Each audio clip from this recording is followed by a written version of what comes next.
Roy is a solo operator and he's back with us for a second time around. And I really wanted to talk to, not just as it relates to metrics, but give us a little bit of where you were at before you started working with us and some of the things you've put in place and some tips you can give people on implementation on the things you've put into to grow and stabilize your revenue. Yeah, yeah, sure. I've been doing the business over 25 years, and coming to this, you think you've seen it all and you know it all. But getting back to basics, when I first joined, getting back to basics of metrics and whether it's consistency or accountability, these are things that the group teaches you, right? Accountability, consistency, metrics, mindset. Those are my mantra words. So what has that really done for me? I went to my first mastermind. I think, Mike, was it about 2.5, 3 years ago? Yeah, about that. Was You're right. yeah. And I needed to do business differently and get back to basics and think about how am I held accountable, looking at the numbers. Are the numbers meaningful? What numbers mean things and don't? And metrics is a tough word to swallow sometimes. I wish there was a nicer way of saying metrics, but it is holding yourself accountable to certain goals. So I think understanding metrics and getting something that works for you that you create with Mike and his team in terms of what you want to accomplish. So my first goal was I wanted to increase revenues 50% in the first 6 months. And not only did I do that, it was about 70% that I increased revenues in the first 6 months. And what I decided to do is I built a plan. I said, okay, I want to increase my fees. I think at the time they were about 23K, and I brought them up to 48K. And these are real numbers. These are real numbers. I looked at, okay, I want to go up. I want to do VP and senior VP level searches in my field. And I'm just going to stop doing the searches that are below a certain amount. I'm not working anything less than X. When I started doing that and making a commitment to it, it started to catch on. Things started to take hold. You build a plan and you figure out what your numbers are to make those plans. You'll learn, send out to placement ratios and where the numbers need to be to make your numbers.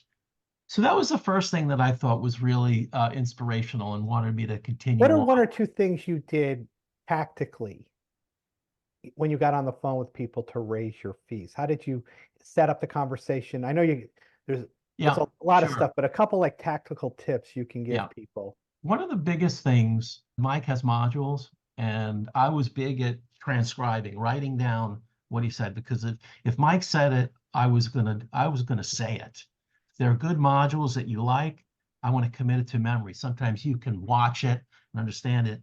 What I did is with a client, getting a new client, they love to hear your process, what your process is, and how you differentiate from other recruiters. And you walk them through your methodology. You could talk this out, you work it out in a talk track and a script, right? Not just, oh, I hire and I make placements in X area, but you talk about how you go about interviews, the whole process, and you break it down and how you differentiate yourself among other search firms who are skimming, let's say they're skimming from the top and moving on.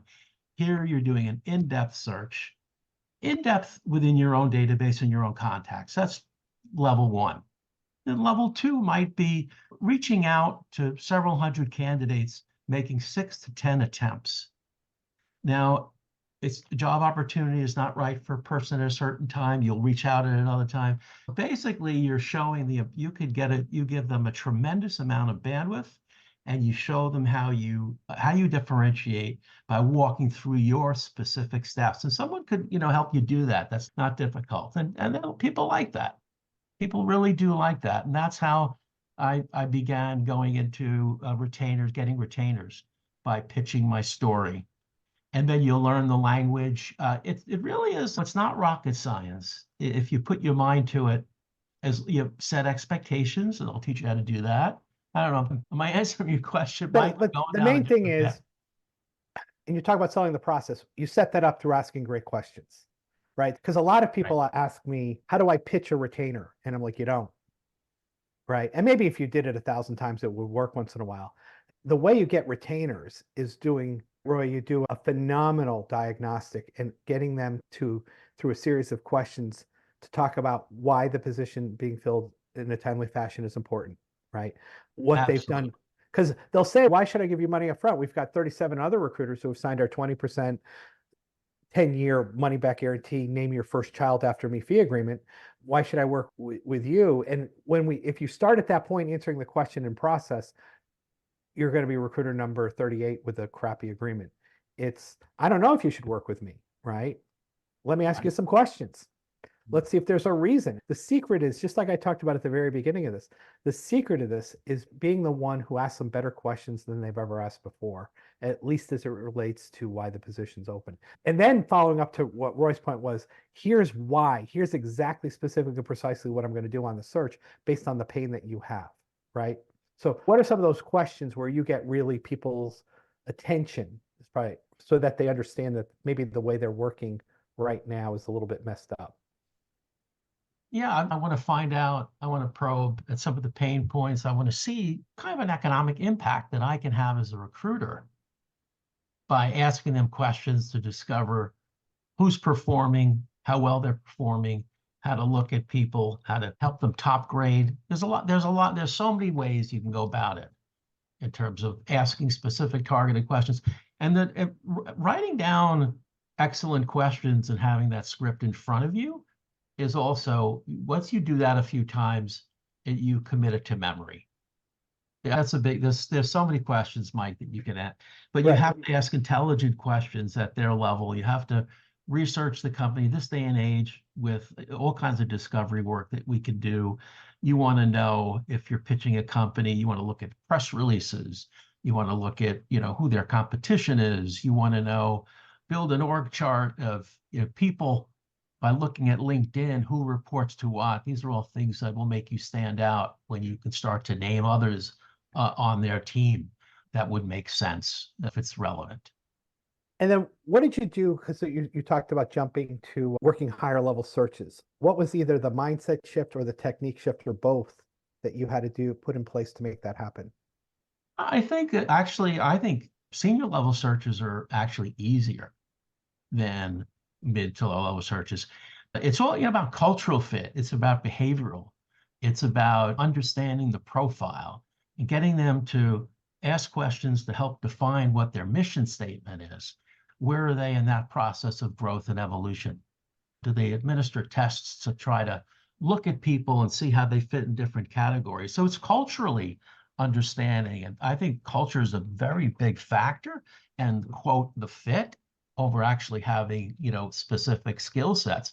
Yeah, you need specific skill sets, but there's a certain fit that when you ask in-depth questions to your client, you get to understand some of the intangibles of what's really going to work within that company. But notice how he's not talking about making a pitch to a CEO to fill a vice president position. It's about asking questions in the right order. And to Roy's credit, in our training with our clients, we have all those questions. And for me, it was a little bit, being a right-handed person, almost like trying to learn to write with your left hand. It's a little clunky until you do it over and over again. And to Roy's point, then it becomes part of who you are. It takes time, right? It takes time and persistence. What are some of the things, shifting gears a little bit, Roy, you talked about metrics to make sure you stayed on target to get that 70% revenue growth that you talked about? One of it was the bump in fees, but the other had to be on the consistency side.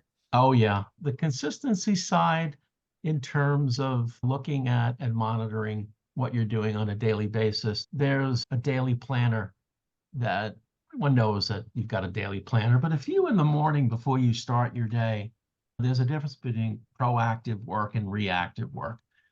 Proactive work is having a daily planner, and it's broken down into whether it's half hour, quarter hour increments, where you put down what you want to accomplish within time frames, within chunks of time, right? And you stick to that. You stick to that plan. It's being accountable and consistent and working that plan. And don't think that the next day you're just going to jump right in and start fielding phone calls. And this really has to be a method. That's the big thing that you learn that there's component parts to this business that really have to be done, and working the metrics and knowing what your numbers are to achieve success. The other thing that I did in terms of, I not only shifted my model to more retainer business, I don't work anything less than 25%. The second 6-month session that I was in was really about optimizing resources. And Mike said this at a meeting, and he said, do the things you like to do and don't do the things that you don't like to do. Now, it sounds trivial to hear that, but when you get into understanding how, oh, I don't want to source candidates, or this is not what I like to do. I want to be on the phone, and I want to be writing new business, and I want to be presenting candidates. So the next stage of growth for me led to outsourcing. So I outsourced through Pakistan, and actually one of Mike's resources. I evaluated a bunch of resources. This was BPO Wizard. So I got somebody to work with me on a full-time basis, and I started outsourcing the VA and the research work.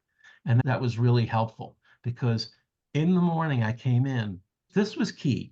In the morning, if somebody's doing research for you at night and is building a list of calls for you to make, and you get in, and there's a list of 50, 60, 80 calls to make, it's just going to be a lot easier to jump on the phone rather than get the inertia up of, oh, who am I going to call today? Spend the time the night before. Have your research assistant say, okay, I'm going to call X amount of CROs from this particular domain specific that I'm in, this area that I'm in, and build it to my plan. You can actually train them to work on your applicant tracking system, which I've done. Up comes my plan. I think that's another important thing for me, is working with people, and not just, it doesn't mean you got to hire a recruiter and teach them from the ground up, like I learned from MRI days, project coordinators, account executives.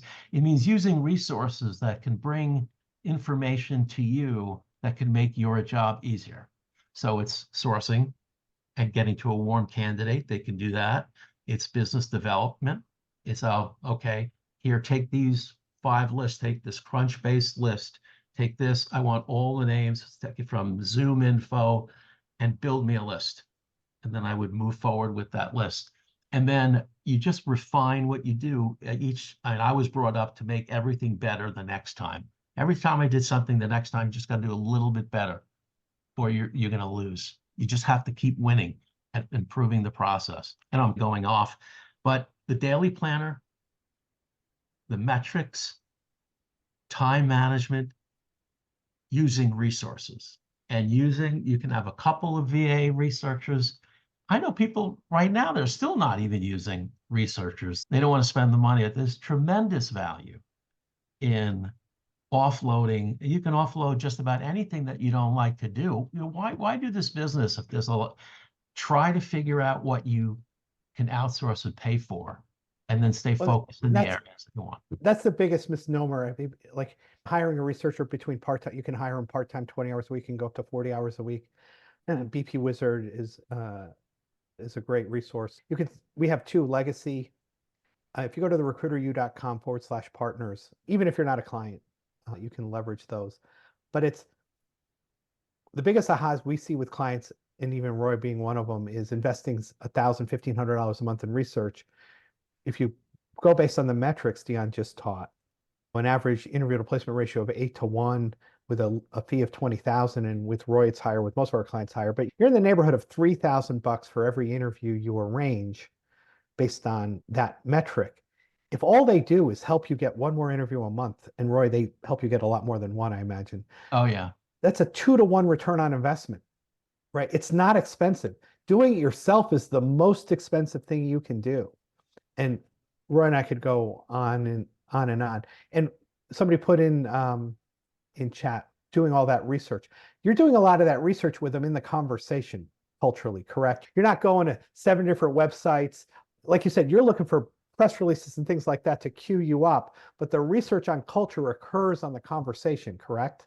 Oh, absolutely. He's not spending hours in a library, digitally or otherwise, looking at company history before making the phone call. This occurs in the conversation with the prospect turned into the client. Anything else, Roy, that I didn't bring up that you want to talk about? And your feedback and your tips have been fantastic, by the way. Oh, well, thank you.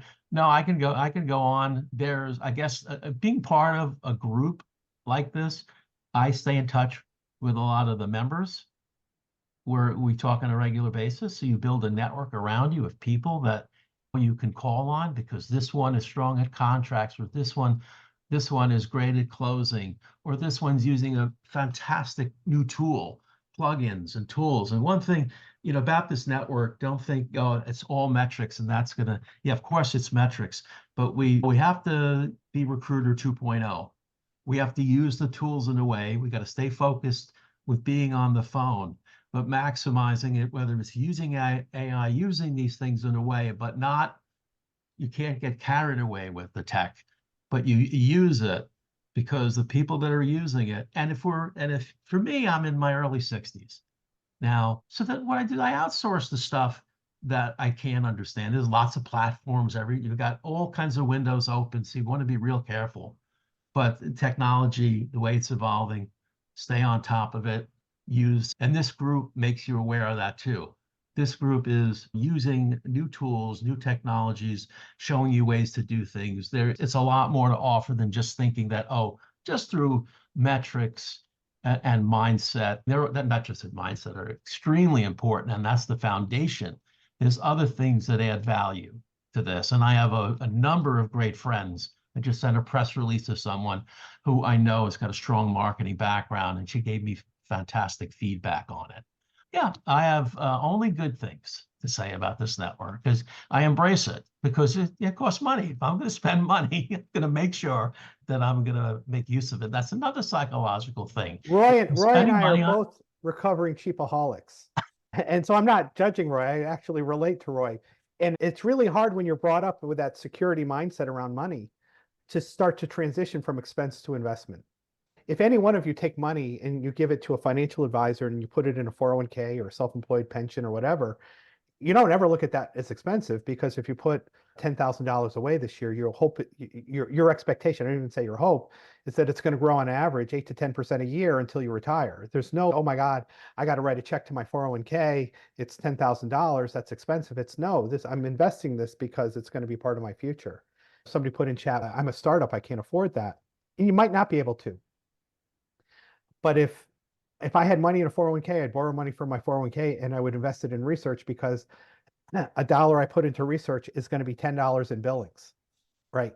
A dollar I put in research is easily 5 on the worst case in billings. And it's having that mindset of knowing, if I have access to the funds to invest in something that's going to get more, I'll borrow from my 401k knowing I can redeposit it. I'm not telling you that's a should, but I'm talking about it from an investment kind of mindset. Mike, you also indicated, I remember you saying that investing in your business is, you get much more of a return, even than investing in NVIDIA stock, let's say. Stocks go up and you think, oh, I can't take for investing in yourself. The returns are much greater than any of the best investments you can make on Wall Street. And where I learned that, I remember sitting in an MRI conference and this guy got on stage and he was highly successful. And he said, there was a day I realized, he goes, I like Coca-Cola. Warren Buffett liked Coca-Cola, steady returns, great dividend.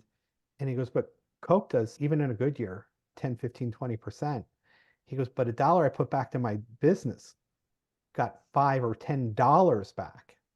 Even if you hire recruiters that fail and you hire consistently, your ROI on hiring will far exceed the marketplace, bundling in the failures you make in hiring. So Roy, thanks so much. I appreciate all the time you spent with us.